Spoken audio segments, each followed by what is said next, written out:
오예배 가운데 우리가 좋은 그런 하나님의 계획들이 있을 줄 믿습니다. 감사합니다. 오후가 참 피곤한 시간인데 말씀에 한번 몰입해 보겠다 하고 이렇게 좀 정신을 차리면 은혜가 될 줄로 믿습니다. 네, 정신줄을 놓으면 또 잠이 또 찾아오고 그런 거 아니겠습니까? 마음을 잘 모아주시기 바랍니다. 저는 개인적으로 오늘 이 말씀을 이렇게 지금 좀 묵상을 해본 거는 처음인 것 같아요. 저 개인적으로는. 이 말씀은 여러분 다 알겠다시피 읽어보니까 나병 걸린 사람, 소위 우리 옛날 성경으로 좀 풀이하면은 문둥병자에 대한 이야기 아니겠습니까? 아무래도 물론 우리 그 병에 걸린 사람들을 위해서는 나병이라고 표현하는 것이 맞겠지만, 이전에 우리 성경에 기록되어져 있던 그런 성경에 익숙한 사람들은 아무래도 뭐 문둥병자 이렇게 표현하는 것이 조금 더 입에 붙는 것 같아요. 뭐라고 부르든지 간에 이 병은 굉장히 심각한 병이라는 것은 여러분들이 아시기 바랍니다. 고대 시대에 또 성경 시대에 이런 문둥병은 거의 시한부 인생이 된 것과 같다고 보시면 됩니다. 특별히 이 병이 아주 중한 병인 까닭은 영적인 의미도 내포하고 있기 때문에 그렇습니다. 영적인 의미를 내포하는 병이 한 3가지가 있는데 그 병은 다른 의미로 영적인 어떤 의미가 아니라 영적인 의미를 내포하고 있다. 이 말은 하나님으로부터 징계를 받은 병이라는 그런 의미를 가지고 있는 병이에요. 제가 이런 얘기는 몇 번을 했는데요. 오늘 이 말씀을 일단 좀 머릿속에 잘 담아놓아 주시기 바랍니다. 첫 번째는 어떤 병인지 알고 계시죠? 오늘 나와 있는 이 문둥병이 그런 병입니다. 병은 참 많잖아요. 얼마나 질병들이 많습니까? 헤아릴 수 없는 그 많은 질병 중에서 3가지. 이 3가지는 김대현 목사가 말하는 게 아니라 구약성경 레위기에서 적고 있는 그 질병을 제가 말씀을 드립니다. 시간이 없어 다 우리가 살펴보지 못하지만 제가 앞서 살펴본 바로 여러분들에게 전달해 드리면 이 병은 하나님으로부터 징계를 받거나 또 저주를 받아서 생긴 병, 이렇게 보시면 됩니다. 여러분, 사람이 살다가 병에 걸리면 우리가 예수 믿는 사람이니까 모든 질병이나 문제를 누구한테 가져와서 우리가 아뢰고 고백하고 또 고침받을 수 있습니까? 누구한테? 하나님 앞에. 그렇죠? 어떠한 문제라도 모든 인생의 문제의 해결자가 되시는 예수 그리스도께 또 하나님께 나와서 엎드리면 하나님께서 은혜를 베풀어 주시고 또 해결할 수 있는 길도 열어주신다고 우리는 믿습니다. 그런데 하나님 앞에 나와서조차도 해결할 수 없는 병, 하나님 앞에 나와서도 도저히 해결이 안 되는 그런 문제, 이런 것들이 있다면 여러분 어떻게 하시겠습니까? 그것은 그 상태 그 자체가 이미 저주 아니겠습니까? 저주입니다. 저주. 하나님이 달리 저주라고 말하는 것이 아니라 하나님께 와도 하나님이 듣지 않는 이런 문제가, 이런 질병이 있다는 겁니다. 이런 죄가 있다는 겁니다. 이거는 하나님께 속죄를 구해도 안 돼. 이런 병에 걸리면 이건 낫고자 기도하는 것 자체가 성립이 안 되고 하나님은 그 기도를 듣지 않는, 아예 그냥 귀를 닫아버리시는. 그래서 그 병에 걸리면 영원히 그냥 낙인이 찍혀가지고 중글씨를 단 채로 그냥 사망 염심한 골짜기로 걸어가야 되는. 우리가 고난 만난 사람들한테 한 번씩 위로 줄 때 어떻게 말합니까? 이 고난이 지금 빡세 보여도 반드시 이 사망의 음침한 골짜기 너머에 주님이 계신다. 이런 말씀을 주면은 고난 만난 사람들이 용기도 좀 낼 수 있잖아요. 그렇죠? 그런데 용기를 낼 수도 없고 위로도 못하는 거예요. 이 병은. 이 병 끝에 주님이 계신다 이런 말도 못해. 이 병은 어떤 병이기 때문에? 하나님이 주신 징계의 병이기 때문에 이 병 끝에 잠시만 견디면 언젠가 주님이 해결해 준다 이런 말도 못하는 거예요. 이 병이 얼마나 서글픈지 제가 설명하고 있는 겁니다. 하나님의 은혜를 이야기할 수 없습니다. 하나님의 긍휼을 언급할 수조차 없습니다. 그게 3가지. 문둥병, 또 한 가지는 혈루병. 유출병이라고도 말하는 혈루병은 여인들이 원인 모르게 또 불규칙적으로 계속해서 피를 이제 하혈하는 이런 병을 말합니다. 그러니까 이 병, 또 한 가지가 더 있는데 하나는 대머리병. 이건 참 제가 말하기 좀 그런데, 왜냐면 현대인들도 이런 좀 증상들이 있기 때문에, 뭐 병은 아니지만 이런 부분이 있기 때문에. 그래서 대머리병. 그런데 성경에는 대머리병이라고 적어놨어요. 미안합니다. 혹시 가발 없으신지.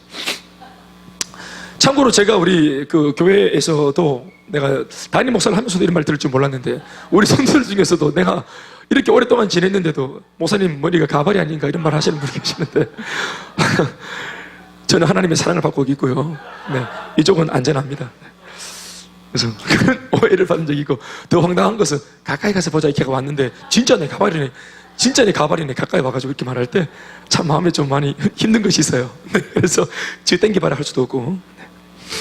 아무튼 이런 대머리병이 있습니다. 아무튼 이 세 가지 병은 아까도 말했지만 하나님으로부터 저주를 받아 생긴 병이기 때문에 하나님께 가져와서 간구할 수도 없고 부탁할 수도 없는 그런 어려움이 있다. 이렇게 보시면 되겠습니다. 자, 오늘 우리 본문을 읽어보니까 문둥병자가 이제 등장합니다. 방금 말씀드린 이 세 가지 병 중에 한 가지 병을 걸린 문둥병자. 네, 물 한 잔 주시겠습니까? 감사합니다.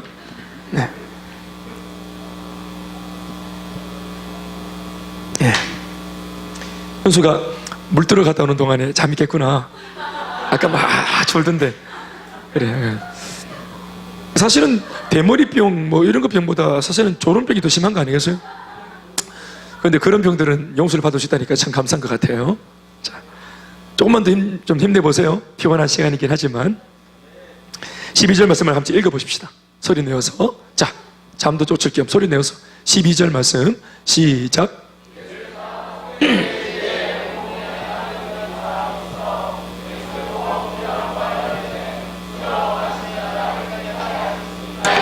문둥병자가 예수님 앞에 등장했습니다. 그런데 이 12절 자체가 사실은 아주 치명적인 사건입니다. 이것이 그러니까 성경시대 자체로 구약에서부터 내려오는 그런 그들의 관습이나 또 사회적인 분위기를 볼 때 이건 완전히 충격적인 사건입니다. 그러니까 문둥병자는 정상적인 사람들 읍내에 이렇게 정상적으로 대낮에 활보할 수가 없습니다. 왜냐하면 이 병은 하나님 앞에 저주를 받은 병이고 이 병에 걸리면 바로 공동체에서 이제 추방되어집니다. 그러니까 분리되어지고 구분되어져 버립니다. 그러니까 축출된다 이렇게 말하죠. 쫓겨납니다. 그래서 우리와 너는 다르다라고 이렇게 규명을 지어버립니다. 그리고 이 인생은 낙인 찍힌 채로 영원히 소망 없이 아까도 말했지만 도고 기도조차도 받을 수 없는 누군가의 긍휼과 자비도 받을 수 없는 아주 비참한 모습으로 그렇게 나락으로 떨어져 버리고 마는 것입니다. 저는 오늘 이 말씀을 이제껏 제가 설교한 내용을 한번 곱씹어 보니까 이 개인 문둥병자, 한 문둥병자라고 말하는 이름도 없는 한 문둥병자가 나름대로 용기를 내어서 예수님이 많은 군중들과 함께 있는 그 집회 장소에 용기를 내어서 들어와서 예수님 저를 좀 낫게해주세요 이러면서 자기의 정체를 드러내는 거예요. 목소리를 낸다는 것 자체가 저 사실은 문둥병자예요 하면서 소리를 딱 내어서 쓰고 있던 거죽더기를 딱 벗으니까 두루마기를 딱 벗으니까 문둥병자인 게 드러나서 그러니까 정상적인 사람들이 완전히 비명을 지르면서 홍해 바다 갈라지듯이 이 사람 주변으로 사람들이 먼지를 내면서 와 흩어지는 이런 모습들이겠죠. 비명을 지르고 막 누구나 먼저 할 것 없이 돌로 막 먼저 쳐 죽이려고. 이때는 여러분 살인, 이게 합법적인 살인이 가능한 죄입니다. 이 병이 정상인들 진영에서 발견되어지면 합법적으로 먼저 보는 사람이 돌을 들어서 쳐서 위협하는 게 아니고 동네 똥개를 훑어보낼 때 돌 들고 어이 하는 게 아니고 이 사람을 실제로 돌로 쳐서 죽이기 위해서 돌을 던지는 이런 행위가 가능한 사람이 바로 이 세 가지 병이 걸린 사람들이었단 말입니다. 그러니까 길 가다가 자기 정체가 들키지면 백주대낮에 정상적인 유대인들한테 돌에 맞아서 그냥 죽는 겁니다. 그러니까 비참한. 그러니까 이런 짓을 할 수가 없는 거예요. 그러니까 야밤이나 사람들 다 잠자는 야밤이나 쓰레기 더미 뒤지려고 왔다 갔다 했던 사람이 얼마나 있었지만 정상적인 사람들 사이에 백주대낮에 나타나서 목소리를 낸다? 뭐 나를 좀 고쳐달라고 이렇게 말하고 부탁을 한다? 이거는 말도 안 되고 그렇게 하는 그날 바로 즉결심판 받아가지고 돌 맞아 죽는 날인 거예요. 그러니까 자기 딴에는 용기를 낸 겁니다. 굉장한 용기를 낸 겁니다. 그러니까 이 용기가 어디서 왔을까 생각해 보면은 내가 이대로 그냥 조금 더 연명하면서 문둥이천에서 하루하루 그냥 이렇게 비참하게 죽지 못해 사느니 내 인생 마지막 기회라고 생각하고 예수가 내가 딱 볼 때 찬스라고 생각하고 이 예수님의 말씀이나 예수님의 소문을 들어보니 야 이분은 대단한 분이고 어쩌면 이분이 내 인생의 이 문제의 해답일 수도 있겠다 하는 마음에 또 아닐 수도 있으니까 사실 두려운 마음도 있지만 왜냐하면 이 문둥병자와 예수님이 만나는 이 장면까지만 해도 이 시점만 해도 아직까지 예수님의 공생애가 한 3년 반 정도가 이제 되셨는데 한 1년도 채 안 되는 그런 시기란 말이에요. 산상수훈을 설교하시고 그 언덕에서 내려오시자마자 만났던 병자가 문둥병자인데 거의 예수님 사역 굉장한 초반부입니다. 그러니까 1년 거의 뭐 한 볼 때 한 몇 개월이 안 지났을 때입니다. 그러니까 아직까지 예수님이 어떤 분이신지 대외적으로 아직까지 알려지지 않은 상태인 거예요. 그러니까 예수님이 하나님의 사람이 분명하다, 메시아가 분명하다 이런 것들이 어떤 퍼센테이지로 볼 때 확률이 높지 않은 아직까지 오락가락하는 이런 가운데 있을 때 이 문둥병자가 나타나가지고 사람들도 지금 아리까리하고 헷갈리고 있는 가운데 있는데 이 사람이 자기 생명을 담보로 당신은 메시아가 맞다고 나는 봅니다. 그러니까 내 문제를 당신 앞에서는 까발리겠소 하고 자기 정치를 딱 까발린 걸로 봐서 이 행위는 용기도 용기지만 이건 믿음이 분명하다라고 보는 겁니다. 아멘입니까? 이거 생명을 걸었는데 누가 용기 따위로 하겠습니까? 생명을 걸었는데 이거는 믿음이라는 확신이 없으면 그렇게 못한단 말이에요. 그러니까 이분이 확실하다라는 믿음이 있었기 때문에 이 행동을 했다라고 보는 겁니다. 아멘, 아멘. 그렇게 보는 해석은 제가 볼 때는 틀린 해석이 아니라 봅니다. 그래서 이 개인의, 이 한 문둥병자 개인의 용기, 이 한 문둥병자 개인의 믿음, 이것이 참 대단하다 하고 우리가 박수할 만하고 거기에서도 우리는 사실은 많은 교훈들을 얼마든지 얻을 수 있습니다. 우리들도 예수님 앞에서 우리 자신을 노출시키자, 우리 자신을 깨끗하게 하자, 우리 어떤 문제, 감추고 있는 문제가 있고 남들이 모르는 은폐시키는 문제가 있고 치부가 있다면 이거 계속 가지고 있지 말고 마치 고름나는 이 썩어버리고 있는 내 몸뚱아리가 오늘 지금 이렇게 죽음 가운데 들어가고 있는 것처럼 내 뭔가 문제 때문에 지금 죽어가고 있는 형편이 있다면 이거 숨기지 말자. 사회적인 명예 때문에, 지위 때문에, 혹은 교회에서 어떤 그런 평판 때문에 사람들 시선 의지가 가지 말고 예배 나왔을 때 정말 진정으로 하나님 앞에 이곳이 안전한 줄로 믿고 나 자신을 고발하자. 얼마든지 우리 그렇게 해석을 하고 교훈을 얻을 수 있습니다. 또 그런 교훈들이 틀린 것도 아닙니다. 그런데 저는 오늘 제가 요즘 계속 하나님이 저로 하여금 고민을 하게 하시는 것이 있어서 그런지 모르겠지만 오늘 저는 조금 채널을 조금 더 제가 좀 이걸 돌려봤습니다. 조금 더 이 부분을, 이 말씀을 조금 다른 각도에서 제가 접근해 봤습니다. 주제가 있었겠죠. 이걸 투영시켜 보는 그런 렌즈가 있는데 오늘 제가 이 말씀을 들여다 보았던 렌즈는 한 사람의 회복이라는 렌즈가 아니라 공동체라고 하는 렌즈입니다. 오늘 여러분들은 이 구절에서 공동체에 대한 인식을 할 수 있겠습니까? 한 사람의 회복이 두드러지고 있지 않습니까? 여기 공동체를 터치하고 있는 어떤 예수님의 어떤 흔적을 볼 수 있겠습니까? 그 당시 공동체를 그러면 유대 공동체를 말하겠죠? 구약적인 표현으로 말하면 이스라엘 공동체. 그럼 좀 이해가 되시겠습니까? 한 사람 아멘이시네? 알겠습니다. 입은 피곤하지만 귀는 열어놓고 계시죠? 네, 이해합니다. 저도 조금 전에 이 안에서 말씀 묵상하다가 한 5분 졸았습니다. 밖에서 막 찬양하는데 찬양하고 주님을 사랑하는 이러다가 주님을 사랑하다 잠시 잤습니다. 이러면 안 된다고 일어나가지고 또 부셨다 하고 이렇게 왔습니다. 충분히 이해합니다. 그렇지만 좀 정신을 좀 최대한 차려보시면 참 좋겠습니다. 잡으면 일어나도 괜찮으니까요. 그래서 저는 공동체라고 하는 렌즈를 통해서 오늘의 말씀을 들여다보았습니다. 여러분, 제가 오늘 말씀을 쭉 풀면 이게 왜 공동체라고 하는 주제를 가진 말씀인지를 여러분들이 저랑 같이 공감을 하게 될 겁니다. 자, 레위기 13장을 좀 열어보는데요. 위에 뭐 다 뜰 겁니다만은 이 문둥병에 처음 걸려서 증상이 나타난 이 사람이 어떤 과정들을 거쳐가지고 공동체 바깥으로 분리가 되는지에 대한 이야기가 나오는데 13장 전체를 다 우리가 읽을 수는 없기 때문에 13장 한 부분을 제가 올려놨습니다. 한번 보시겠습니까? 이 말씀을 조금만 좀 검토해 보시도록 하겠습니다. 자, 올려주세요. 누구든지 이렇게 시작하죠. 함께 좀 읽으실까요? 시작. 누구든지 그 머리털이 빠지면 그는 대머리니 정하고, 자, 대머리 정도는 정하다. 그냥 일반적으로 이게 무슨 질병이 아니라 머리 빠지는 정도, 그냥 아무런 그 어떤 다른 증상이 없이 머리가 좀 빠지는 정도, 탈모가 나타나는 대머리, 이거는 정하다. 머리는 빠지지만 좀 마음은 안 좋지만 안타깝지만 괜찮다, 정하다. 이 죄는 아니다. 여러분 힘을 얻으시기 바랍니다. 네, 두 번째 41절도 시작.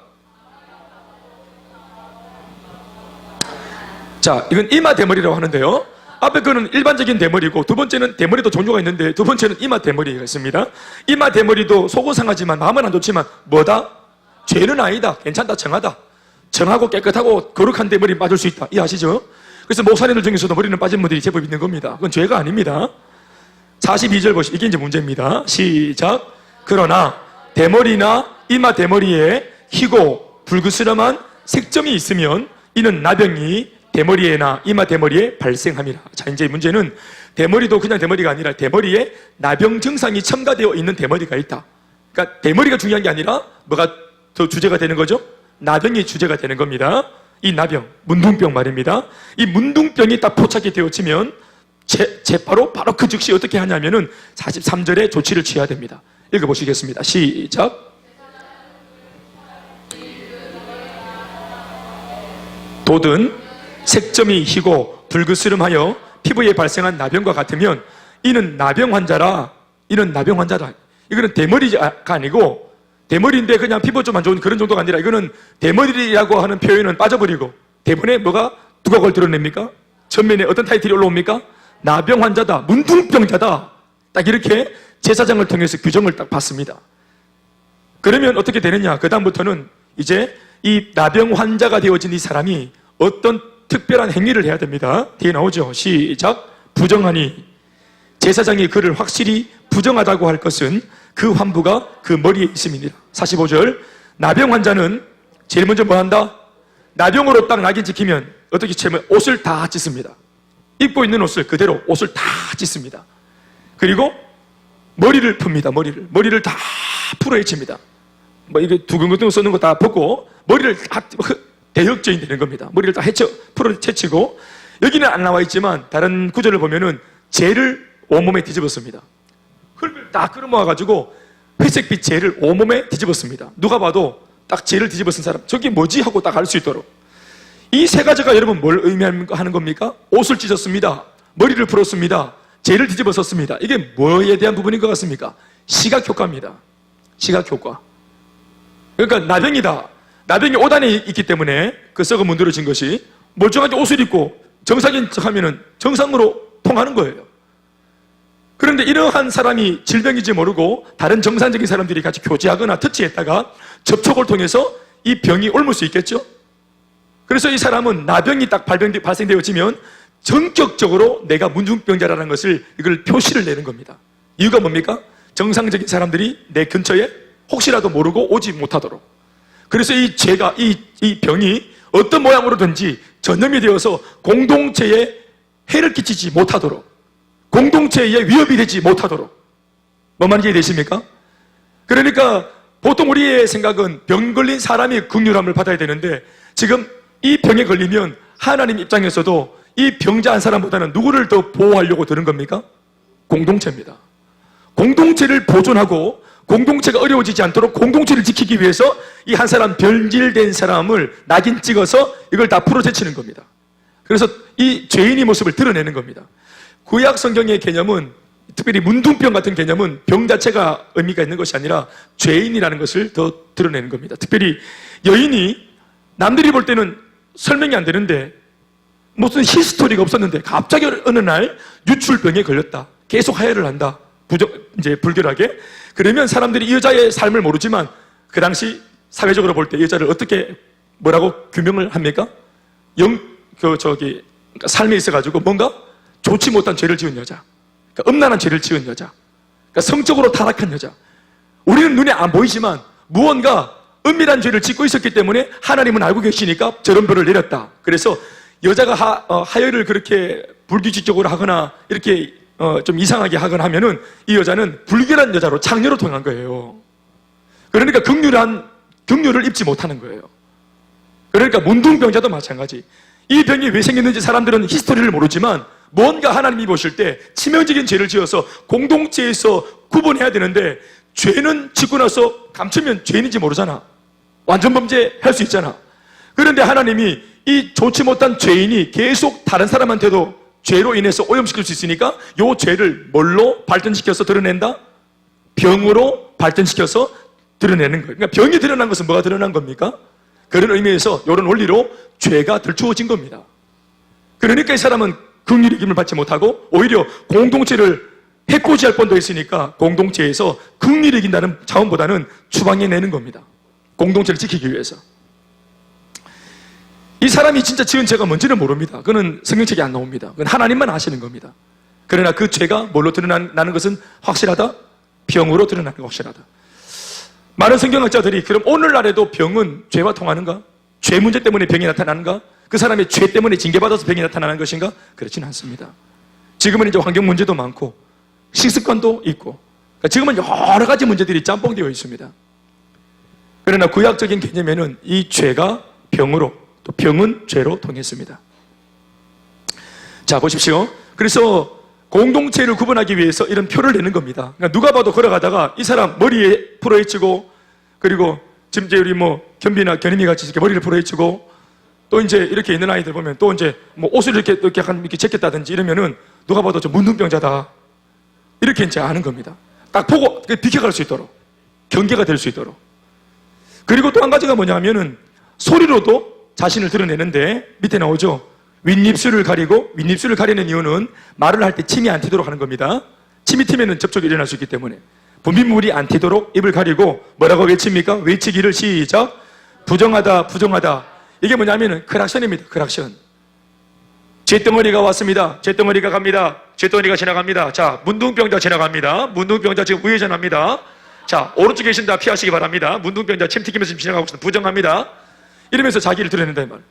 여러분 이렇게 소리를 내는 거예요. 그러니까 시청각으로 내가 죄인이다. 시청각적으로 내가 아주 타락한 사람이다. 나 좋지 못한 사람이라는 거를 이거를 드러내야지 겨우 그나마 연명이 되었다 이 말이에요. 물론 그때 말하는 연명도 사실은 산 게 아닙니다. 이 사람은 살았지만 죽은 거와 진배 없는 사람이에요. 이미 끝났어요. 이해되십니까? 문둥병 걸리면 공동체에서 쫓겨나가지고 자기들끼리 문둥이촌에서 살긴 하지만 이렇게 사는 것이 사는 겁니까? 이미 죽은 거와 진배 없는 겁니다. 그래. 깜짝 놀랐지, 김비야. 사랑 여러분.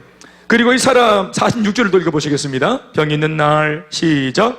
병 있는 날 동안은 늘 부정할 것이라. 그러니까 이 병 있는 날이 평생이거든요. 그러니까 평생에 이 사람은 늘 부정한 사람이라고 낙인 찍혀서 사니까 이게 살아도 사는 게 아니라 이 말입니다. 그리고 이 사람 내면적으로도 상처가 얼마나 깊겠습니까? 여러분 치부가 있는 사람이 그 치부를 감추고 싶어 합니까?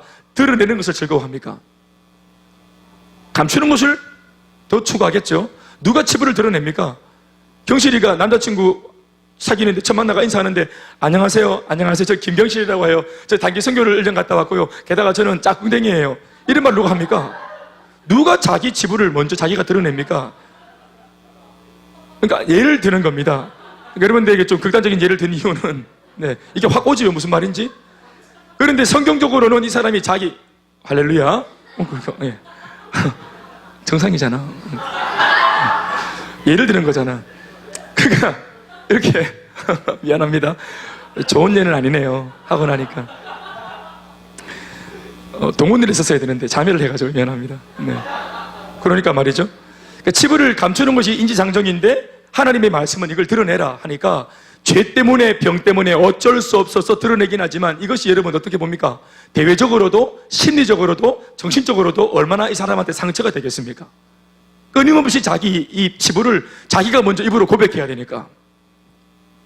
인기척이 들리면 쓰레기통 뒤지다가도 인기척이 들리면 나는 이런 사람입니다. 나 이런 죄를 지은 사람입니다.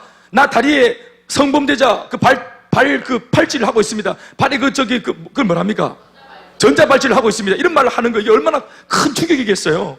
그렇죠? 사실 속으로 죄를 뉘우치고 있어도 회개하고 있어도 겉으로는 이것을 고발해야 되니까 이것이 얼마나 큰 충격이 되겠냐 이 말입니다. 내 혼자 하고 있습니까? 이게 별로 충격이 아닌가 봐요. 충격이죠. 충격입니다. 그러니까 우리 아저씨들 저기 모발하고 이렇게 쓰고 다니십니다. 그걸 안 드러내시고 자꾸 가리우는 이유가 그것이 그런 것입니다. 여러분 꼭 이렇게 말을 해야 되겠습니까? 제가 이 말씀을 묵상을 할 때 대머리, 이마 대머리 그 가운데 있는 어떤 피부의 어떤 이런 어떤 좋지 못한 증상들 이거를 제사장이 꽤나 꼼꼼하게 며칠간의 간격을 두고 꽤나 꼼꼼하게 살폈다는 것을 제가 오늘 말씀을 묵상하다가 알게 됐습니다. 그것은 한 사람의 인생이 달려있는 문제이기 때문에 가급적이면 공동체에서 바로 비슷한 모습이 나타날 때 바로 추방하는 것이 아니라 이 사람을 처음에는 안타까워하는 마음으로 아니길 바란다면서 그냥 일반적인 대머리길 바란다. 막 이런 정도의 마음으로 이걸 꼼꼼하게 살피는데 나병이지 싶다 하고 접근하는 것이 아니라 나병이 아니길 바라는 마음으로 접근하는 겁니다. 꼼꼼하게 살피는 이유가 축출해내려고 하는 것이 아니라 끝까지 같이 데리고 있으려고. 아멘이십니까? 공동체 속에 같이 붙들고 가려고 이걸 꼼꼼하게 살피는데 결과론적으로 이런 발행과 달리 결과론적으로 죄가 병을 통해서 드러나 버렸어요. 그러면 제사장이 아무리 긍휼한 마음이 있어도 공동체 식구들이 아무리 좋은 마음이 있어도 하나님의 율법상 이 친구를 데리고 있지 못하게 된다 이 말입니다. 그래서 어쩔 수 없이 남은 공동체를 지키기 위해서 이 한 사람이 내보내줘야만 하는 것입니다. 여러분 이것이 구약의 개념인데 이러한 개념을 과감하게 뒤집어 엎으신 분이 예수님이십니다. 여러분 누가복음 15장에 보면은 잃어버린 한 마리 양을 구하러 가는 예수님 그 목자의 비유 아시죠? 한 마리 양을 찾기 위해서 그 말씀 보면은 찾을 때까지 찾는다고 말하고 있습니다. 그러니까 한 마리 양을 찾으러 갈 때 목자 예수님의 마음이 어떤 마음가짐입니까? 좀 찾다가 말면 그만이 아니고 어떤 마음가짐으로 찾습니까? 찾을 때까지 찾겠다. 그러니까 찾을 때까지 찾는데 안 찾아지면 돌아오지 않겠다. 이런 각오로 찾는 겁니다. 아멘, 아멘. 이게 사역자의 정신이지요. 그런데 이 한 마리를 위해서 찾을 때까지 내 시간과 물질을 다 투자하겠다고 말할 때 언덕 위에 덩그러니 지금 방치되고 있는 양들은 몇 마리입니까? 그 비유에 보면은 99마리의 양들은 목자가 부재된 채로 지금 방치되고 있는 겁니다. 얼마나 위험천만한 모습입니까? 그러니까 원래 구약적인 개념으로 볼 때는 99마리를 지키고 한 마리 이게 뭐 쪼다같이 튀어나갔다 그러면 그냥 뭐 없는 것셈 치지 이런 개념이 돼야 되는데 예수님은 그렇게 하지 않은 겁니다. 오히려 공동체를 놓아놓고 그리고 찾으러 가는 거예요. 개념이 완전 다르죠. 아멘이십니까? 그러니까 예수님이 율법의 완성이자 사랑의 완성이라고 부르는 겁니다. 예수님은 율법으로 율법적인 잣대로 너 잘못했고 잘했고 잘한 것은 우리 편 못한 것은 너 편 내보내고 구분하고 이게 아니라 모든 공동체를 회복시키시는 일을 감행하시는 겁니다. 왜 그 한 마리를 잡으러 갑니까? 찾으러 갑니까? 잡으러 가는 건 아니고 왜 찾으러 갑니까? 그래서 갑자기 포켓 불라고 아닙니다. 얼마나 귀한지 찾아온 그 양을 찾았을 때 어깨에 메고 온다 안 합니까? 그리고 너무너무 즐거워서 소를 잡아서 잔치를 한다 안 합니까? 이 사건에서 제일 황당한 건 누굽니까? 소겠지요? 양을 한 마리 찾았는데 그렇게 기쁜 겁니다. 이 양이 그냥 한 마리 두 마리 할 때 그 양이 아니고 고유의 가치인 겁니다. 절대로 없어서는 안 되는 소중한 하나님의 백성인 것입니다. 얘가 없으면 공동체가 장애를 입는 겁니다. 결국은 여러분 예수님이 한 마리를 찾으러 간 이유는 이 한 마리 자체를 사랑하는 마음도 있지만 하나님의 나라의 관점에서 볼 때 하나님의 나라가 회복되기 위해서 공동체가 회복되려면 이 한 마리 비록 부족하고 연약해도 이 한 마리가 와야 합니다. 구약처럼 병 걸렸냐? 내어보내는 것이 아니라 병 걸리고 찢기고 상처가 났어도 이 양을 데리고 와서 100마리를 채워 넣어야 공동체가 완성되어지는 것입니다. 아멘이십니까? 그러니까 제사장이 꼼꼼하게 확인하는 겁니다. 꼼꼼하게. 제가 말씀을 보다가 이제 이것도 하나의 어떤 그런 이 규례를 통해서 병을 확인받고 내보내는데 어떤 문둥병자들 가운데서는 요행인지 하나님의 특별한 은혜인지 잘 모르겠지만 한두 사람쯤 이게 영원히 끝날지 않을 것만 같았던 이 질병의 고통이 어떤 사람들은 부지불식간 회복되는 사람들이 있었던가 봐요. 이유는 난 모르겠어요. 하나님의 특별한 긍휼이겠죠. 그 사람이 뭐 노력한 것은 없는 것 같아요. 그런데 자기가 만약 뭔가 진행되던 이 문둥병의 진행이 멎었다, 어떤 느낌이, 회복의 느낌이 들었다는 사람이 있으면 그 사람은 다시 제사장을 찾아오라고 말합니다. 공동체에 다시 들어와야 되는데, 아멘, 아멘. 회복되었으면 들어와야지, 공동체에. 그런데 들어오는 것도 규례가 있는 겁니다. 꼼꼼하게. 그러니까 그 회복되는 규례는 뭐냐? 한 번 더 이 말씀 보시겠습니까? 레위기 14장 말씀인데요. 1절부터 9절까지 말씀이에요. 한 7절까지 보시면 되겠습니다. 한번 보실까요? 읽어보십시다. 시작. 여호와께서 모세에게 말씀하여 이르시되 나병 환자가 정결하게 되는 날의 규례는 이러하니 곧 그 사람을 제사장에게로 데려갈 것이요. 그냥 회복되었다고 나 이제 회복되었다고 막 들어오는 게 아니고 그러면 사람들이 받아주겠습니까? 이렇게 한단 말이에요. 그러니까 돌아오는 것도 절차가 있는 겁니다. 제일 먼저 아까 나갈 때도 마지막에 제사장이 결정을 짓고 돌아올 때도 제사장에게 보여가지고 제사장의 지도를 따르는 것입니다. 2절부터 읽어보죠. 시작. 3절 미안합니다. 시작. 제사장은 진영에서 나가 진찰할지니, 그러니까 제사장이 바깥에 나가서 바깥에서 제사장도 진찰을 하는 겁니다. 그 환자에게 있던 나병 환부가 나았으면 제사장은 그 정결함을 받을 자를 위하여 명령하여 살아있는 정결한 새 2마리와 백향목과 홍색실과 우슬초를 가져오게 하고 제사장은 또 명령하여 그 새 1마리는 흐르는 물 위 질그릇 안에서 잡게 하고 새를 잡는 겁니다. 목을 딱 따가지고 살아있는 새를 잡습니다. 또 다른 새는 산채로 가져다가 백향목과 홍색실과 우슬초 이 세 가지를 한 손에 함께 쥐고 틀어지고 제사장이 백향목, 홍색실 또 뭡니까? 우슬초는 갈대같이 생긴 건데 이걸 한 손에 쥐고 홍색실이라는 것은 말 그대로 실을 말합니다. 백향목은 정결함을 상징하는 나무를 말합니다. 나뭇가지 또 갈대, 그리고 실. 이 모든 세 가지 의미는 바로 예수님을 의미합니다. 예수의 보혈을 의미합니다. 할렐루야. 십자가를 의미하기도 합니다. 나무가 있기 때문에 예수님의 나무, 십자가 나무, 나무 십자가, 흐르는 보혈, 이런 의미가 되겠습니다. 아멘이십니까? 그러니까 예수님을 상징하는 십자가를 손에 잡고 이걸로 한 마리 새의 피를 찍어가지고 살아있는 새 가슴에다 발라가지고 뿌려가지고 이 새는 어떻게 합니까? 살아있는 새는 산속으로 다시 내보내주는 겁니다. 흐르는 강물이라는 것은 뭘 말하냐면은 바로 생명의 성령을 말하는 겁니다. 성령의 역사. 아멘, 아멘. 흐르는 생동감이 있는 살아있는 역사하시는 하나님의 은혜의 강물 위에서 질그릇, 이 질그릇 속에 감추어서 이 범죄한 과거의 나, 두 마리 새 중에 한 마리는 죄지은 과거의 나, 한 마리는 거듭나고 회복되어진 나. 아멘, 아멘. 세례의 의미와 같은 겁니다. 세례의 의미와. 옛날 문둥병 걸려서 죄와 병으로 오염되어 가지고 죽어가던 나의 모습은 오늘 희생당한 새를 말하는 것이고. 아멘, 아멘. 그러니까 과거는 지나간 겁니다. 새를 딱 잡는 순간. 아멘, 아멘. 그래서 새의 피를 묻혀가지고 이 피를 살아있는 새 가슴에다가 뿌려서 이 살아있는 새는 나를 보내줄 때 이 새가 말하는 것은 회복, 또 부활을 의미하는 것입니다. 아멘, 아멘. 그 새가 촥 하늘로 날아갈 때 이 죄인은, 이 병자는 이제 회복이 완전히 된 것으로 보는 것입니다. 이게 하나의 의식입니다.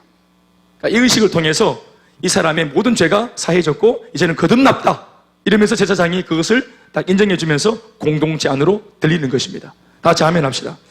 여러분, 이 의식도 얼마나 사실은 구구절절합니까? 회복되었는데 이 새는 또 이 문둥병자가 잡아와야 돼요. 그래서 소쿠리 또 얹어가지고 또 막 지는 나아가 빨리 돌아가야 되겠는데 새가 또 안 잡히면 또 오래 걸리는 거예요, 이게. 새 두 마리 잡아가지고 또 두 마리 잡아가 또 막 배 한 마리 가르고 이런 복잡하지 않습니까? 이런 여러 가지 절차를 통해서 꼼꼼하게 체크해서 이 질병이 그리고 악한 것들이 조금 더 공동체에 들어오지 못하도록. 아멘이십니까? 이 사람이 아무리 나도 빨리 함께 하고 싶지만 목사 마음이 아무리 그렇지만 이 친구가 지금 손에 잡고 있는 죄, 그 죄가 있는 채로 그 더럽고 타락한 것이 그대로 몸에 있는 채로 과거의 죄에 대해서 회개하지 않고 그걸 돌이키지 않은 채로 공동체가 덥석이 않을 수는 없는 것입니다. 그러니까 장치가 뭐냐면은 두 마리 새가 필요하잖아요. 신약으로 말하면 그게 누굽니까? 예수 그리스도인 것입니다. 오늘 여러분 예수님이 문둥병자를 만나러 오셨죠? 할렐루야. 구약적으로 말하면 누가 온 겁니까? 새 두 마리가 온 겁니다. 문둥병자가 스스로 뭐 해결받는 게 아니라 예수님 당신 자신이, 이런 규례도 필요 없어요. 이런 규례 자체를 상징하는 예수님 당신 자신이 뚜벅뚜벅 걸어서 문둥병자의 몸에 손을 얹은 겁니다. 아멘이십니까? 강력한 회복인 겁니다. 그러니까 이러한 일들을 왜 했는가? 아까도 제가 말하지만 공동체입니다. 죄를 뒤집어 쓴 이 죄인을 추방한 것도 공동체를 지키기 위함이고, 이제 죄를 회개하고 과거를 청산하고 진짜 뉘우치고 다시 하나님의 은혜로 공동체로 뚜벅뚜벅 들어오고 있는, 다시 회복하고 싶고 다시 공동체의 일원이 되고 싶다고 돌아오는 이 지체를 품어내기 위해서도 무엇을 검증해야 되는 것입니까? 죄입니다.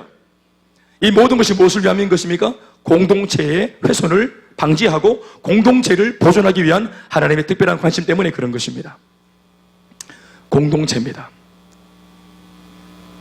이제 제가 공동체 얘기를 좀 하려고 합니다. 여러분, 왜 하나님께서 공동체에 이렇게 관심을 가지실까요? 오늘 말씀을 한번 보시면 12절 13절 말씀이 있죠. 예수께서 한 동네에 계실 때 온몸에 나병 들린 사람이 있어, 이제 신약으로 넘어왔습니다. 예수를 보고 엎드려 구하여 이르되 주여 원하시면 나를 깨끗하게 하실 수 있나이다 하니 예수께서 손을 내밀어 그에게 대시며 이르시되 내가 원한다. 깨끗함을 받아라. 그게 내 소원이다. 그랬더니 나병이 곧 떠나니라. 근데 회복되자마자 예수님께서 어떻게 경고하시냐면은 너 회복된 너 아무에게도 이르지 말고, 이걸 간증하거나 막 증거하거나 하지 말고 조용히 하고 제사장한테 빨리 가서 네 몸을 보이고 또 네가 깨끗하게 됨으로 인하여 모세가 명한 대로 예물을 드려서 그들에게 입증해라. 이렇게 먼저 말씀하셨어요. 여러분, 이 말씀이 무슨 뜻인지 알겠어요? 왜 내가 네한테 베풀었던 이 기적을 만방에 전해라. 그래서 모든 문둥병자들 다 몰려오게 해라. 내가 다 살려줄게. 이걸 빨리 전해라. 왜 이렇게 하지 않고 은밀하게 일단은 네 자체가 빨리 제사장한테 가서 빨리 이 절차를 빨리 치르라고 했을까요? 여러분 예수님께서 전도에 관심이 있고 수많은 영혼들을 구원하는 것에 관심이 있다는 것에 대해서 동의하시죠? 문둥병자 말고도 그 다음 제3, 제4에 더 많은 병자들을 고치는 거 예수님이 관심이 있다는 것을 동의하시죠? 한마디로 예수님이 사역에 관심이 있다는 거 동의하시죠? 그러나 여러분 오늘 말씀 보시면 예수님께서 관심을 가지시는 것이 사역이 아니라는 걸 알 수 있습니다. 지금 당장 사역이 급하지만 그래서 예수님에 대한 소문을 더 강렬하게 확산시키는 것에 예수님도 관심이 있는 것처럼 보이지만 오늘 본문을 딱 들여다보면 예수님의 관심이 이 회복되어진 문둥병자 한 사람을 통해서 이 문둥병자를 이용하거나 사용해서 뭔가를 하려고 하기보다 이 문둥병자 한 사람이 빠르게 회복되어지기를, 완벽하게 회복되어져서 제사장한테 가서 회복된 것을 빨리 검사받고 검증받아서 빨리 공동체로 복귀하라고, 네가 빨리 너희 가정으로 돌아가라고, 네 자신이 빨리 회복되어지라고, 네가 그토록 소원했던 가정으로 빨리 돌아가라고. 사역 내가 한다, 전도도 내가 한다, 아무것도 걱정하지 마라, 뒷일은 내가 감당한다. 너는 너 자신의 회복을 빨리 회복해서 추구해서 이거 완벽하게 끝을 내어서 너희 가정으로 돌아가라, 너희 삶으로 돌아가라. 여러분 이렇게 말씀하신 거예요. 이게 아멘이십니까? 우리가 사역을 하다 보면 하나님이 우리를 무슨 부려먹는 하나님인 것처럼 느껴질 때가 있어요. 하나님이 마치 내 능력이 없으면 아무것도 못 하시는, 그러니까 제발 김목사야 니 좀 움직여라, 사상을 내지 마라, 제발 좀 내 말 좀 듣고 사역 좀 하자, 일 좀 하자, 이렇게 뭔가 일 시키는 분으로 오해할 수 있지만 오늘 이런 경우를 보면은 예수님의 마음이 완전 다른 거예요. 특별히 문둥병자 이 마음을 예수님이 헤아리고 있어요. 격리된 채로 가족과도 발병된 그 즉시로 바로 조치가 탁 취해지면서 바로 딱 격리됩니다. 이번에 장시호 씨가 법정에 올라가서 이걸 딱 이제 그 재판을 받았잖아요. 법정 구속입니다. 재판 받다가 원래는 자기가 이제 뭐 공로도 있고 이러니까 자기가 나올 줄 알았어요. 집행유예로 나올 줄 알았단 말이에요. 그래서 뒤에 스케줄도 다 있었고 자녀를 또 뭐 이렇게 학교에 데리러 가는 그런 스케줄도 잡아놨어요. 그런데 들어오자마자 바로 이게 2년 반인가 이게 딱 언도 딱 받으니까 바로 그 즉시 경찰이 들어와가지고 수갑을 바로 그 자리에서 바로 탁 채워버리고 바로 옷 갈아입고 바로 감옥에 들어가는 겁니다. 현장 검거입니다. 현장 구속인 거예요. 완전히. 그때부터 대우가 다 달라지고 가지고 있는 그런 시민으로서의, 국민으로서의 권리가 다 박탈되는 겁니다. 바로 그 자리에서. 그러니까 문둥병이 딱 발병하고 이게 딱 문둥병이라고 딱 인정받았을 때 그 즉시로 뭐 엄마 아버지를 찾아가서 하소연을 한다거나 뭐 또 마지막 무슨 뭐 유언 같은 말을 남긴다거나 부탁을 한다거나 없는 거예요. 바로 그 즉시로 즉각적으로 구속 조치가 되는 겁니다. 그러니까 거기서 오는 충격이나 마음의 상처들 이런 것들을 예수님이 헤아리고 있는 겁니다. 사역, 전도하는 거 나중에 해도 된다. 급하지 않다. 네가 마음으로 그토록 그리워했던 가정으로 돌아가는 거, 그토록 그리워했던 가족들에게 돌아가는 거, 내한테는 그게 큰 관심사다. 그런데 그렇게 하셨음에도 불구하고 이 예수의 소문은 더욱 확산되어지고 15절 말씀에 수많은 무리가 이 소문을 듣고는 더 많은 사람들이 예수님께로 모여오는 역사가 있었습니다. 할렐루야. 그러니까 여러분 보십시오. 굳이 이 문둥병자가 막 입을 열어가지고 막 나팔수처럼 고백 안 해도 사역은 하나님이 하시는 겁니다. 사역은 주님이 하시는 겁니다. 일꾼이 없어서 사실 하나님이 일 못하시는 분은 아니세요. 그런데 우리가 일꾼으로 같이 동참하면 일꾼인 우리가 하나님의 은혜를 경험하니 우리에게 큰 복이 되는 거예요. 어떤 면에서는 하나님 우리가 필요하지 않으세요. 그런데 이렇게 우리들을 요청하시는 까닭은 마치 우리가 필요한 것처럼 우리를 불러내시는 이유는 그 사역과 또 은혜로운 그런 어떤 봉사 가운데 우리가 하나님의 은혜를 더 많이 경험하고 신앙이 깊어지고 감격하며 살 수 있도록 우리를 초대하시는 거예요. 아무튼 이 행위 자체가 뭐냐? 예수님의 관심은 이 공동체로부터 구분되었던 이 한 사람이 빨리 가능하다면 빠르게 공동체로 다시 복귀하는 것. 그래서 유대 공동체가 이 사람이 돌아옴으로 말미암아 보다 더 건강한 공동체가 되어지는 것, 거기에 예수님이 관심이 있는 겁니다. 여러분, 하나님의 존재 방식이 뭡니까? 하나님의 존재 방식이 성부, 성자, 성령 공동체로 존재하십니다. 우리가 우리의 모습을 따라 우리의 형상대로 사람을 지어 만들자, 이래 말씀하셨지 않습니까? 창세기 1장에 보시면은 우리라고 말하지 않습니까? 그리고 예수님이 목수의 아들로 있다가 세례 요한으로부터 안수를 받으면서 소위 공생애를 시작하실 때에 그 요단강가에서 어떤 일이 일어났습니까? 예수님은 세리요한에게 안수를 받고 계시고 안수 받는 가운데 하늘문이 열려서 비둘기 같은 성령이 위에서 내려오시고 하늘 위에서는 아버지 하나님의 목소리가 이는 내가 사랑하고 내 기뻐하는 나의 아들이라. 그러니까 한 장면 속에 성부, 성자, 성령 하나님이 함께 공조하시면서 단 한 가지 무엇을 위해서? 인류의 구원을 위해서 이렇게 사역을 함께 협력해 사시는 것을 보지 않습니까? 아멘, 아멘. 하나님의 존재 방식이 삼위일체 공동체로 존재하십니다. 그래서 하나님이 인생을 창조하실 때도 사람과 사람을 창조하실 때 남자와 여자라고 하는 부부 공동체로 그리고 가정 공동체로 우리 첫 인류를 이 땅에 내보내시는 겁니다. 공동체입니다. 여러분, 아브라함도 마찬가지입니다. 하나님이 아브라함에게 나타나셔서 아브라함을 모든 그런 열방의 아비로 그렇게 불러내지 않습니까? 열국의 아비로 불러내지 않습니까? 그때 이 아브라함에게 주신 축복이 아브라함 당대에 바로 이루어지는 것이 아닌데 앞으로 그렇게 이루어질 것이라고 예언을 하시는데 하늘의 별과 같이 땅의 모래와 같이 네 자손의 수가 많아져서 너는 모든 민족의 그 복이 근원이 될 거다. 이 복을 주셨는데 이 복은 아브라함 당대에 이루어지는 것이 아니라 계속 세월을 거슬러서 이루어져가는 거거든요. 점진적으로. 잘 보시면 아브라함 당대에 주셨던 이 축복은 그 다음 아들 때 이삭에게로 그대로 넘어가고 아멘.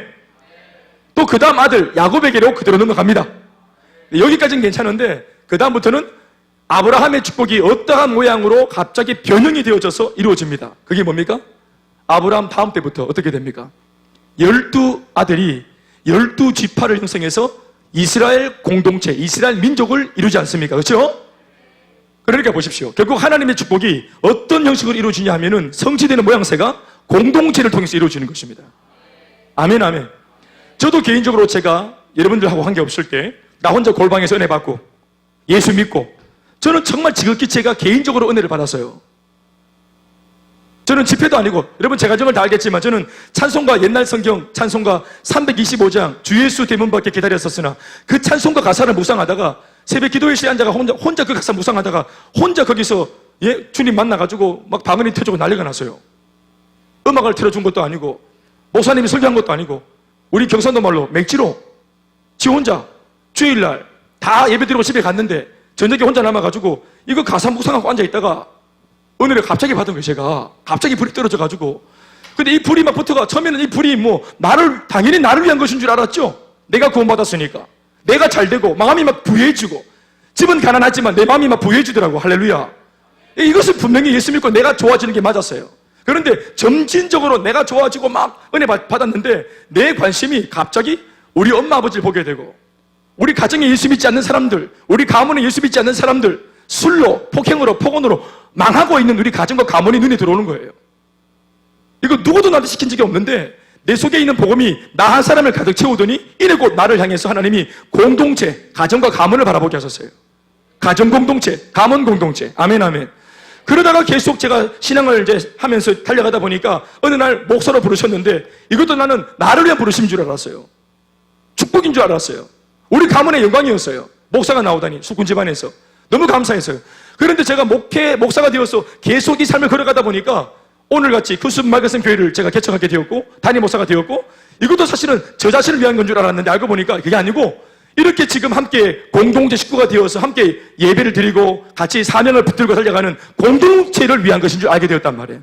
그러니까 예전에 저와 여러분들이 만난 것은 지금 이 시간인지 모르겠지만 이미 여러분들과의 만남을 위해서 하나님께서 저를 아주 옛날부터 물론 이 이야기는 모든 교회 목사님들 다 마찬가지겠지요.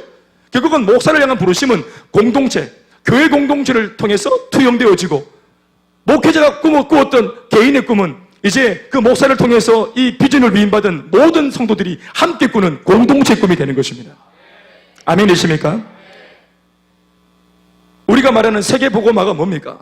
전 세계가 전 세상의 민족이 하나님의 나라 공동체로 다시 회복되는 것을 의미하는 거 아니겠습니까? 그러니까 사도행전 1장 8절 보시면 너희가 성령 받고 권능 받으면 예루살렘, 온 유대, 사마리아, 마지막 어디까지? 땅끝까지. 이게 뭡니까? 점점점 공동체의 규모가 작아져요, 커져요? 커지잖아요. 나중에는 지구촌, 전 세상 모든 사람들 모두가 다 하나님의 백성이 되어져서 뭘로? 복음으로 하나님을 예배하고 하나님을 경배하고 하나님을 찬양하는 공동체의 회복을 추구하고 있는 겁니다. 하나님의 마음이 이러하니 당연히 사탄은 하나님이 원하시는 공동체가 파괴되는 것이 목적일 겁니다. 단 한두 사람만 있어도 이 일은 가능합니다. 하와 한 사람 딱 건드려가지고 아담을 잡아뜨리니까 그로 말미암아 모든 인류에게 죄가 들어와 버렸습니다. 아담과 하와 하나가 딱 잡아졌는데 그 일로 말미암아 그 부부간에 뭐 난리가 난 게 아니고 그 일로 인해서 이 세상에 죄가 들어와서 오고 오는 모든 인류가 이게 인류의 역사가 죄의 역사가 되게 만들어 버렸어요. 마귀가 안 겁니다. 여러분, 이스라엘 백성들이 가나안을 통해 광야를 건너오고 난 뒤에 가나안을 정복하기 위해서 들어갈 때 초입에 있어가지고 제일 먼저 점령한 성이 무슨 성이었습니까? 여리고 성이었잖아요. 여리고 성은 철옹성이고 대단한 성인데 그러니까 안반이라 합니까? 바위가 페트라 지면에서 바위가 벌써 한 20m 그리고 20m 위에 만들어진 이 성벽 자체가 20m 그 위에 세워진 성이었단 말이에요. 여리고 성이. 그러니까 밑에서 보면은 이거 올라가다가 떨어져 다 죽고 마는 거예요. 싸워보기도 전에 또 올라가지 못해. 싸움 자체가 선입이 안 되는 그런 성이에요. 이거는 불가능해요. 이길 수 없어요. 그런데 그들이 13바퀴 돌고 와 했더니 끝났다 이 말입니다. 할렐루야. 이거 하나님이 하신 것이죠. 그런데 하나님의 기적을 통해서 이렇게 승리했던 그들이 그 다음 두 번째 성이 뭐였습니까? 아이성. 이 아이성 앞에서는 하나님 말씀을 불순종했던 단 한 사람 때문에 그 이름이 뭡니까? 아간이라는 한 사람의 불순종 때문에 이전처럼 용맹하게 싸우지만 결과가 좋지 못한 겁니다. 나중에 제비 뽑아서 알고 보니까 아간이라는 자가 불순종하고 있었어요. 한 사람의 불순종이. 사탄이 그런 걸 아는 겁니다. 수많은 사람을 잡아뜨려서 공동체를 넘어뜨리는 게 아니라 아간 한 사람을 딱 흐트려가지고 공동체가 그 다음 전투에서 완전히 망해버리도록 만드는 거예요. 이 마귀가 한 짓입니다. 가룟 유다 하나면 충분했습니다. 예수님의 공동체를 잡아뜨리기 위해서 가룟 유다 하나 딱 건드리면 끝날 것이라고 마귀는 본 것입니다. 가룟 유다가 예수님을 딱 팔아먹으니까 안 그래도 옆에 있던 11명 안 그래도 그들도 무서웠어요. 그런데 누가 먼저 고양이 목에 방울을 못한 것 뿐이지 모두가 다 여차하면 발 빼려고 딱 마음을 먹고 있는데 가룟 유다가 딱 본을 보여주니까 나머지 베드로 및 모든 11명의 제자들이 용기를 내는 겁니다. 도망가 버리잖아요. 안면 맞췄더라도 도망 못 가거든.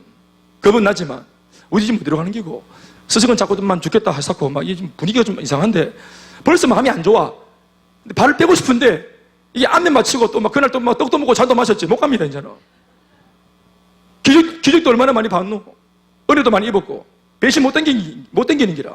마음은 안 좋아. 그런데 근데 마귀가 이 마음을 아는 거예요. 지금 기쁘게 예수님을 따라가고 있지 않다는 것을 마귀가 아는 겁니다. 지금 기쁘게 담임 목사와 함께 이 길을 걷지 않고 있다는 것을 마귀가 아는 겁니다. 인지오야기노 이러면서 그냥 뭐 오입에 앉아 계시지만 그냥 뭐 이따 볼게 이렇게 못 도망갔잖아요. 나머지는 다 도망가셨고 이렇게 걸리붙잖아요. 이래가지고 전도 집사님 할렐루야. 오늘 끝까지 앉아 계시네. 할렐루야. 제가 설교할 때 2번이나 나가는 등을 봤는데 오늘은 끝까지 앉아 계시는 감사합니다. 이것만은 은혜가 됩니다. 제가 은혜가 됩니다. 전주 집사님 사랑합니다. 제가 언제 밖에서 이렇게 있었는데 박예진 전도사님 설교하실 때 내가 밖에서 한번 이렇게 그때 감사 편지 읽고 있었는데 갑자기 설교 중인데 나오시더라고요. 그랬더니 날 보더니 놀래가지고 하더니 가방을 분명히 메고 나오셨는데 하더니 여기서부터 민호 민재가 4층에 있거든요. 여기서부터 민호야 민재야 하고 부르고 누가 여기서 민호와 민재를 부릅니까? 아들은 4층에 있는데 예? 내가 그냥 부르러 왔다 이거지. 나 지금 도망가는 거 아니라 이거지. 거기서부터 계속 민호야 민재야 민호 민재야. 내가 나중에 나가보니까 4층에 안 가시고 저 시스페이스 앞에서 또 방황하고 계시대요. 내가 이러지 말고 들어가서 한잔하자고 내가 커피나 한잔하자고 들어갔다. 아이 제가 이거 목사님 면목이 없습니다 이렇게 하시는. 아유 앉아 계시는 것만 해도 은혜가 됩니다. 가룟 유다 하나면 충분한 겁니다. 그러니까 가룟 유다 하나를 딱 잡아뜨려서 예수를 딱 파니까 똑같은 마음이었으나 용기를 못 내고 있던 사람들이 용기를 내는 거예요. 용기를 내는 겁니다. 이탈자가 하나 딱 발생하면 저게 가능하네? 저게 되네? 약간 좀 민망한 부분은 있지만 저게 되는구나. 저렇게 할 수 있구나. 이런 것들이 생긴다 이 말입니다. 그러면서 공동체가 무너지는 겁니다. 사랑하는 여러분, 오늘 이 말씀을 보십시오. 문둥병자, 죄로 인해서 본의 아니게 공동체에서 이탈되어져서 그렇게 비참하게 죽어가고 있는 이 인생, 그 인생도 불쌍하지만 공동체가 이런 식으로 계속 무너져 내리는 것입니다. 하나님의 공동체가 죄로, 유혹으로, 미숙해서, 나약해서 이 모양 저 모양으로 계속 무너져 내리는 거예요. 그런데 이러한 공동체, 오합지졸의 공동체를 놓고 하나님은 하시는 말씀은 이 공동체가 그래도 전 세상을 복음화시킬 유일한 나의 대안이라고 말씀하십니다. 오늘날 교회 공동체는 세상에서 가장 위대하고 역사적으로 정말 유례없는 가장 위대하고 가장 가치로운 전 세상을 복음으로 문제 많은 사람들을 살리기 위해서 가장 고상하고 가장 위대한 일을 하는 그런 영적 기관이지만 조직력은 제일 약합니다. 수틀려서 밟히면 그만이에요. 그날 그 순간에 우리는 사법적인 어떤 그런 제재도 없습니다. 내 수틀리면 끝나는 거예요. 여러분, 제가 최근에 묵상하다 알게 된 것이 있습니다. 여러분, 개척교회에서 문제를 만난 사람들이 다 교회를 나가면 어디로 나가냐면 큰 교회로 다 들어갑니다. 개척교회, 작은 교회에서 상처받은 사람들이 대체로 나 정말 사명에 불타는데 이 교회가 아닌 것 같다 이렇게 말하고 나갔으면 큰 교회로 들어가면 안 되는 거 아닙니까? 제 말 틀렸습니까? 여러분, 목사님하고는 대화가 안 된다면서, 김대현 목사 대화가 안 된다면서, 그리고 자기가 한번 뜻을 펼쳐보겠다고 자, 큰 교회 들어갑니다. 그럼 3,000명씩 2,000명씩 모이는 교회 들어가면 자기 뜻을 펼치기 위해서 김대현 목사하고는 대화가 안 되니까 3,000명 4,000명 모이는 교회, 메가철치 교회 목사님, 담임 목사님 만나가 대화가 될까요? 목사님이 그런 걸로 내 의견을 들어주기 위해서 담임 목사님이 와갖고 만나주기는 합니까? 아니, 사실 제가 말하는 겁니다. 그런 시스템이 없습니다. 교회에는 기껏해 부목사선에서 다 정리가 되는 겁니다. 그리고 그런 말 했다가는 교육자 사이에서 대번 어떻게 됐냐면 별나다 저 사람 이번에 새로 들어온 집사가 아닌데 되게 별나다, 자 조심해라, 요주의 물이다 이러고 소문이 딱 돌면 혼자 자기를 가야 하는 사람도 없지만 챙기는 사람도 없어 붕 뜹니다. 담임 목사랑 대화를 해요. 내 의견을 얘기해요. 내 의견을 가지고 뭐 타진을 해요. 여기서는 그래도 같이 얘기라도 하고 있고 할 수 있고 논쟁이라도 할 수 있지. 긴지 아닌지 꼭 아울렛이 가야 되나 이런 거 얘기할 수 있지. 말도 못 꺼냅니다. 여러분, 장로님 될 때까지 기다리셔야 돼요. 장로님이 되어도 많이 힘듭니다. 여러분, 그렇게 뜻이 있다고 해서 만약에 교회를 뛰쳐나갔다 이탈했다 그러면은 우리 교회보다 더 열악한 곳에 들어가서 그 교회를 섬기는 사람으로 가야 되겠죠. 그런데 그게 아니라 대체로 큰 교회로 들어갑니다. 이윤젓은 예배 군중을 자처하는 겁니다. 예배 군중이 뭡니까? 교회를 안 가자니 찝찝하고 가자니 또 막 내 신상 틀리고 신방 오고 복잡해지는 겁니다. 여러분, 이런 식으로 지금 한국교회가 굉장히 많이 무너져내고 있다는 사실은 우리 다 아는 얘기죠. 제가 최근에 묵상하다가 알게 된 것이 이겁니다. 마귀가 작은 교회들 한 달에 100교회가 문을 닫습니다. 현재 개척교회는 2017년도 8월달 통계로 100개를 개척하면 2개, 1.5개 교회가 삽니다. 현재 지금 대한민국 교회 통계입니다. 우리 교회가 그 1.5% 들어간 교회입니다. 그러면 우습게 보지 마십시오. 우리가 아무런 지원도 없이 도움도 없이 그냥 하나님 바라보고 달려온 것 치고는 제법 잘 세워진 겁니다. 자, 보십시오. 그럼 작은 교회 99개를 마귀가 한 달에 정리를 시킨다 말이에요. 정리를 시킨다.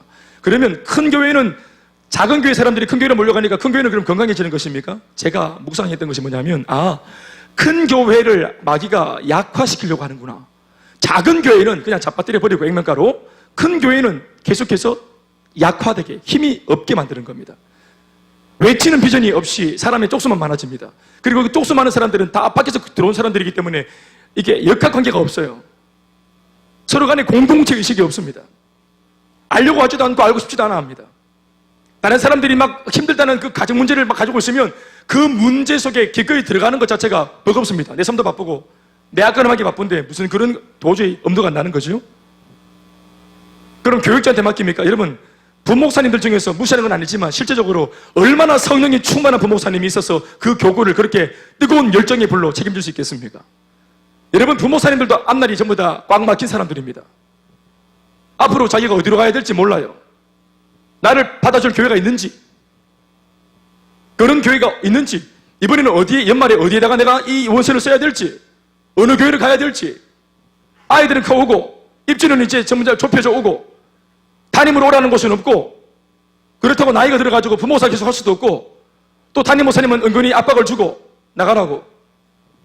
어떤 분들 가운데서는 갈 데가 없어서 이런 면에서 선교지를 어쩔 수 없이 선택해서 선교사로 가는 경우도 있어요. 제 동료들 이야기입니다, 여러분.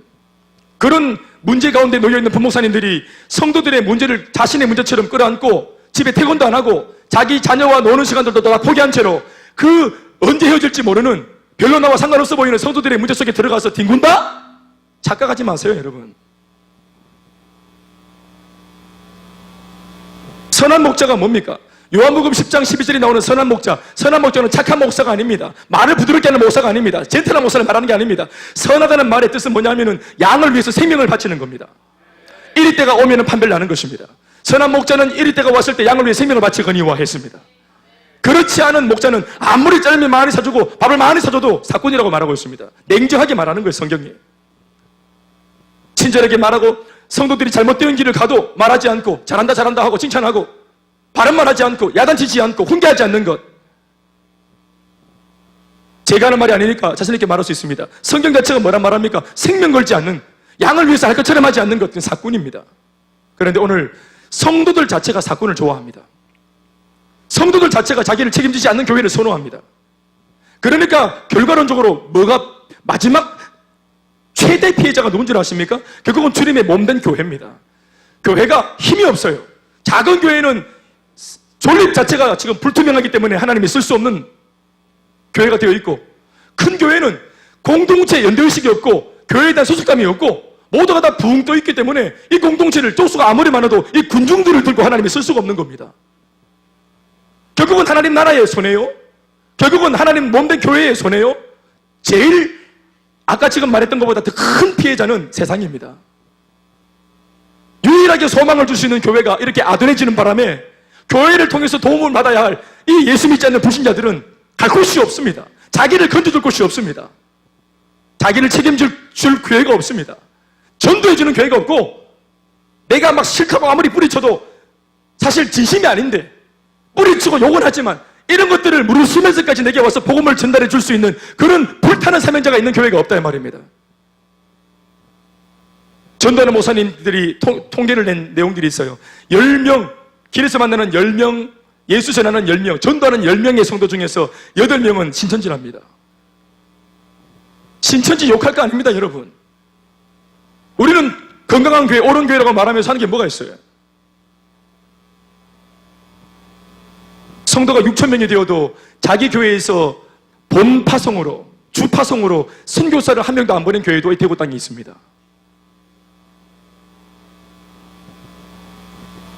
뭐 그런 것들은 여러분들 다 할 거 아니지만 저는 알기 때문에 소상합니다. 공동체입니다.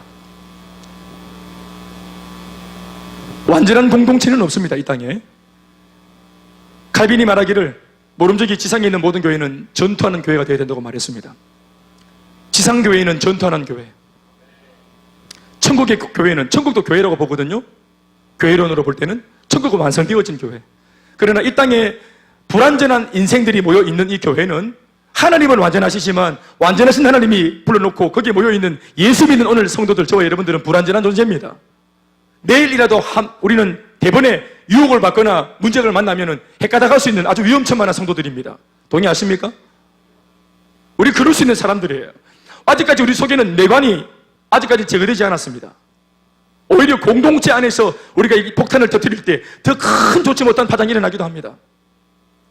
마귀에게 쓰임받는 그런 불의의 무기로 쓰임받는 그런 성도가 아니라 악도들 말입니다. 목회자도 마찬가지입니다. 제 얼굴에 침 뱉는 거지만 사실 표현이 좀 걸칠지 모르겠지만 악한 목회자가 있습니다, 실제로. 양육하는 것이 아니라 성도를 위해서 자기 자신의 야망을 위해서 성도들을 이용하는 사육하는 사육자가 있습니다. 양육자가 아니라. 성도들이 멍청하면, 성도들이 무지하면 그런 목회자가 나오는 겁니다. 깨어 계십시오. 여러분, 저를 믿습니까?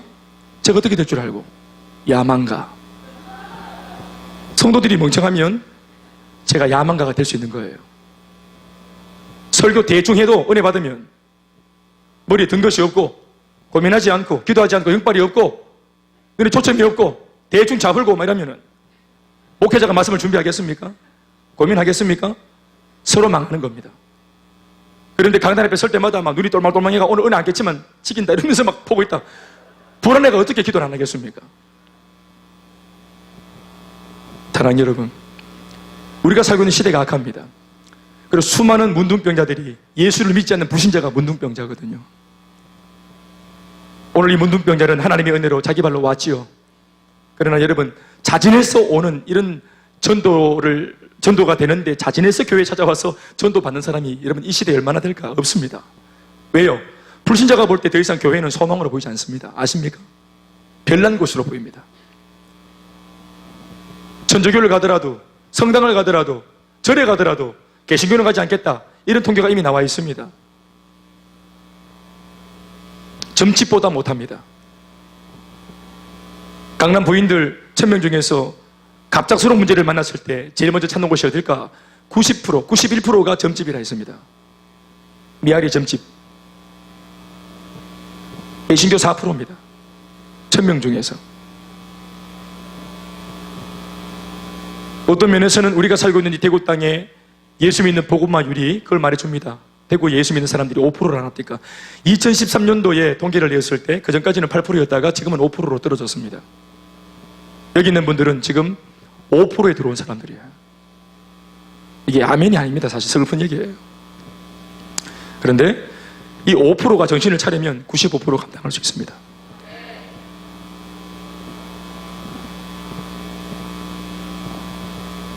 오늘 저와 여러분들의 싸움은 여기에 있습니다. 이 5%밖에 안 되는 이 계자씨 몇 호를 가지고 과연 아름드리 큰 나무를 어떻게 우리가 키워낼 수 있을까? 우리가 감히 겁없이 당돌하게 이 지하에 있는 시커먼 교회가 누가 이 시선을 줍니까? 우리가 밤늦게까지 이번 학기에도 얼마나 많이 매일 밤마다 온 교회에 불을 켜고 우리가 얼마나 몸부림을 치고 양육을 받았습니까? 그러나 여러분들이 바인드를 들고 다니면서 은혜 받고 새벽에 막 나오고 또 새벽에 들어가고, 새벽 기도하는 사람들은 새벽에 들어온 사람들이고 새벽 1시에 마친 사람들도 있잖아요. 훈련생들 중에는. 저도 신방이 3시에 끝난 적도 많이 있거든요. 주야를 할 것 없이 새벽에 할 것 없이 이 코코모만한 교회가 밤낮 할 것 없이 뛰어다니고 이거 세상에 알아줍니까? 그러나 그걸 알아주지 않는 것이 우리한테는 복음입니다. 아무도 모르게 이 교회가 준비가 되고 있으니까. 사탄이 얼마나 무시하기 좋은 교회입니까? 네? 우리 새선전 지으면 이제 지상으로 좀 올라가려고 했는데 새선전도 지하가 예배당입니다. 우리한테는 두더지처럼 땅굴 파고 들어와서 예배를 드립니다. 누가 알아주겠습니까? 저희들이 저기서 뭐 하냐고 누가 알겠어요? 그런데 우리가 제대로 준비가 되어서 세상 밖으로 나왔을 때 그때 세상 모든 사람들이 알게 될 겁니다. 말씀 믿겠습니다. 사랑하는 여러분, 사탄이 구약 때처럼 말하면 병을 주든지 아니면 지금도 역사하는 사탄이 시험과 유혹을 통해서 우리한테 죄를 주든지, 마귀가 오늘 성도들 한 사람 한 사람을 놓고 흔들어대는 이유는 결국은 그 창끝이 공동체를 향하여 있습니다. 나 한 사람을 향한 유혹이고 나 한 사람, 나 하나쯤이야 하는 그런 성도 한 사람 한 사람을 향한 마귀의 어떤 그런 유혹이자 또 핍박이자 아니면 가해하는 어떤 내용들이자 영적인 전쟁이자 이런 것들이지만 그 모든 창끝은 담임 목사를 향해 있고 그 모든 창끝은 교회에 있는 리더들을 향해 있고 교회 전체를 향해 있습니다. 공동체가 무너지면 이 세상은 소망이 없습니다. 교회 공동체가 무너지면 이 세상은 소망이 없습니다. 칠흑 같은 밤에 등대불 하나만 있으면 오고 오는 모든 그 고깃배들이 다 사는 겁니다. 다 길을 찾는 겁니다. 준비되어 있었던 이국종 교수의 팀이 있었기 때문에 급박하게 돌아가는 상황 속에서 몸에 총알을 5방이나 안고 있었던 북한 기순자가 살아났던 것입니다. 능력을 갖추고 있었기 때문에, 준비가 된 팀이었고 팀워크가 맞았기 때문에, 또 이전에 그 아프리카 해적선에 의해서 거의 죽을 뻔했던 그런 어떤 그 선장님을 한번 살려본 그런 승리해봤던 경험이 있기 때문에 그런 임상이 있으니까 2차, 3차, 4차 문제 만난 사람들, 똑같은 지금 숨 넘어가는 사람들 그 문제를 안았을 때 살려내는 것입니다. 껍데기만 의사가 있을 겁니다. 껍데기만 목사가 있을 것이고 껍데기만 교회가 있을 겁니다. 껍데기만 성도가 있을 겁니다. 중요한 것은 우리 같은 사람을 믿고 몸에 총알을 박으면서까지 대한민국 혹은 예수 그리스도 그러면서 탈북을 해서 오늘 교회로 오는 사람들이 우리가 복음을 전할 때 교회 오면은 모든 문제 해결될 수 있다고 말하면서 신앙의 방황은 우리 교회를 만나면 해결될 수 있다고 말하면서 우리 제발 그렇게 멋들어진 말 하면서 교회를 인도하지 않습니까? 그러나 정말 여러분들이 몸담은 교회가 그런 교회라고 정말 여러분 100% 확신하십니까? 그게 구호가 아니고 그렇게 멋들어지게 뭔가를 전하고 데려왔는데 못 살려면 해결하지 못하면 몸에 총알을 박기까지 생명 걸고 오는 사람들도 있는 거예요. 아까 우리 낮에 봤던 인도의 피터 같은 사람은 27살인데 이미 한 4, 5년 전에 예수를 믿으면서 힌두교, 뼛속까지 힌두교 그거를 거절했다 납니까? 그거 때문에 자기가 받는 모든 그 어떤 부조리들 또 어떤 손해들 이런 것들을 다 감당하면서까지 결정한 걸 안 합니까? 어떤 사람은 예수를 그렇게 믿고 있단 말이에요. 서습해서 이탈하고 삐져서 이탈하고 뭐 마음이 안 좋아서 이탈하고 내 뜻대로 믿겠다 하고 그런 게 아니란 말입니다. 사랑하는 여러분, 예수님의 본심을 읽으십시오. 뭐 일을 많이 하는 것처럼 보이지만 결국은 그 속에서 하나님이 우리를 향해서 하시는 말씀은 일 잘해라, 일 잘해다오가 아니라 이 사역과 사명 가운데서도 우리가 성장하고 우리가 더 깊은 하나님을 만날 수 있도록 하나님이 멍석을 깔아주시는 겁니다. 우리가 아울렛을 하러 갔을 때 여러분들이 했던 말이 뭡니까? 우리가 주고 왔습니까? 받아왔습니까? 대답하십시오. 받아왔다 하지 않았습니까? 분명히 우리가 사역을 하고 왔는데 도움을 끼친 것이 아니라 내가 거기서 하나님 만나고 오히려 우리가 은혜를 입고 왔잖아요. 행복 모임 했더니 여러분 그들도 살았지만 나도 살지 않았습니까? 복음을 전하려고 그러면 내가 나타날 수 없잖아요. 내 뜻대로 살 수 없잖아요. 건방질 수 없잖아요. 사랑 없이 건조할 수 없잖아요. 그러니까 이 사명 때문에라도 복음을 전하기 위해서라도 내 못된 성질, 쏘갈머리, 못된 것들 다 우리가 기도해서 다 죽여내고 그리스도 예수의 사람은 육체와 함께 정과 욕심을 십자가에 못 박았다 했는데 우리 개인적으로 그게 죽었다 깨어나도 안 되는 사람인데 그런데 복음을 전할 사람이 앞에 있으니까 내 개인적인 감정이 다 사라지고 마는 거예요. 이국종 씨가 그 교수님이 그 어려움 당한 기순자가 왔을 때 피곤하다, 내 지금 잠자야 된다, 우리 집이 지금 별로 뭐 마누라랑 내가 사이가 안 좋다 이런 말 하는 겁니까? 그런 게 아니잖아요. 자기 운명과 생명을 담보로 자기에게 도와달라고 찾아온 사람 앞에서 우리가 장난칠 수 있습니까? 남의 영혼 가지고 장난치는 거 아니에요. 교회도 오늘 들어야 돼요. 교회가 무언가 소망이 있는 것처럼 겉으로는 외란하게 보이면서 사람들 끌어모아놓고는 소망을 주지 못하고 할 것처럼 대안을 주지 못하고 물론 우리가 한다고 다 대안을 줄 수 있겠나? 주님이 하셔야 되겠지. 그러나 게으르고 나태하고 개인적인 생각에 사로잡혀서 하나님 말씀과 부르심을 외면하고 있다는 것은 그건 여러분 그건 큰 죄입니다. 우리 한계를 넘어야 할 이유 여기에 있습니다. 문둥병자 이제 우리의 몫입니다. 아멘이십니까? 여러분 터치하는 겁니다. 전도가 뭡니까? 터치. 여러분 예수님께서 말씀으로만 나게 할 수 있는데 굳이 손을 대시며 가라사대 그게 위로입니다. 왜요? 문둥병은 아까도 말했지만 뭐 때문에 견이 되었습니까? 접촉 때문입니다. 혹시나 접촉될까봐 공동체가 상할까봐 예수님이 공동체의 대표로 직접 나오셔서 이 칠퍽거리는 고름 위에 손을 얹었습니다. 터치. 내가 원하노니 나음을 입어라. 이 사람 속에 가득한 부정 에너지, 사망의 에너지, 죽음의 에너지가 접촉을 통해서 다른 사람도 섞이고 마는 것인데 예수님은 그 속에 생명 에너지가 충만하니 생명과 죽음이 만났을 때 오히려 예수 생명이 그를 살리는 것입니다. 우리 안에 생명이 충만하면 접촉해도 괜찮습니다. 오늘 교회가 성령이 충만하면 세상과 접촉해도 괜찮습니다. 중요한 것은 우리가 준비되었는가 하는 거예요. 터치할 만한 사람들인가 하는 거예요. 기독교는 세상을 터치해야 됩니다. 교회의 존재 목적은 세상을 터치하는 것입니다. 예수 믿는 성도들이 존재하는 목적은 불신자를 터치하는 것입니다. 그래서 여러분들에게 직장도 주시고 여러분들 주변에 그렇게 많은 불신자 직장 동료들을 주신 겁니다. 나는 거룩한 사람이고 저 사람들은 타락한 사람이니까 아이고 함부로 해 나는 따로 가자 그런 게 아닙니다. 여러분 진흙 속에 있는 그 사람들 그들과 나는 다르다고 말하는 게 아니라 뒹굴고 있는 그들과 달리 나는 오늘 소주 대신에 사이다 마셨다, 이런 걸로 우리가 자위하는 것이 아니라 그들 손에 있는 마셔도 허하고 갈증이 있는 그 술잔을 우리가 복음으로 내려놓게 만들어주기 위해서 터치하고 손잡아줄 수 있는 거룩한 당돌함으로 무장되어 있는, 제법 당당하고 폼나는 우리가 되어야 하게 합니다. 이게 하나님이 우리에게 바라시는 모습이에요. 그 은혜가 우리 모두에게 있기를 주의 이름으로 축원합니다. 박수 하시겠습니다.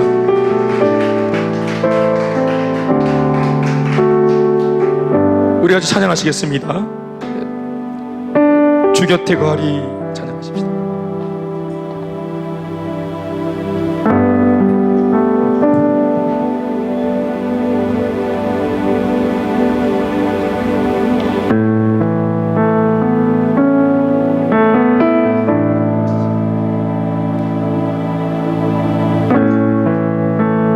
주 곁에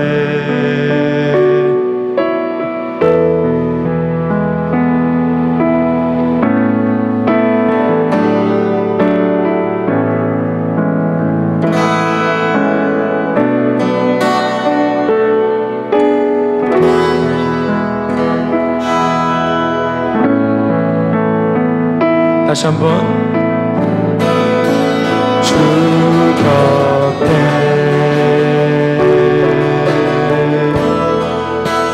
거하리. 여러분 정말로 아멘이십니까? 주품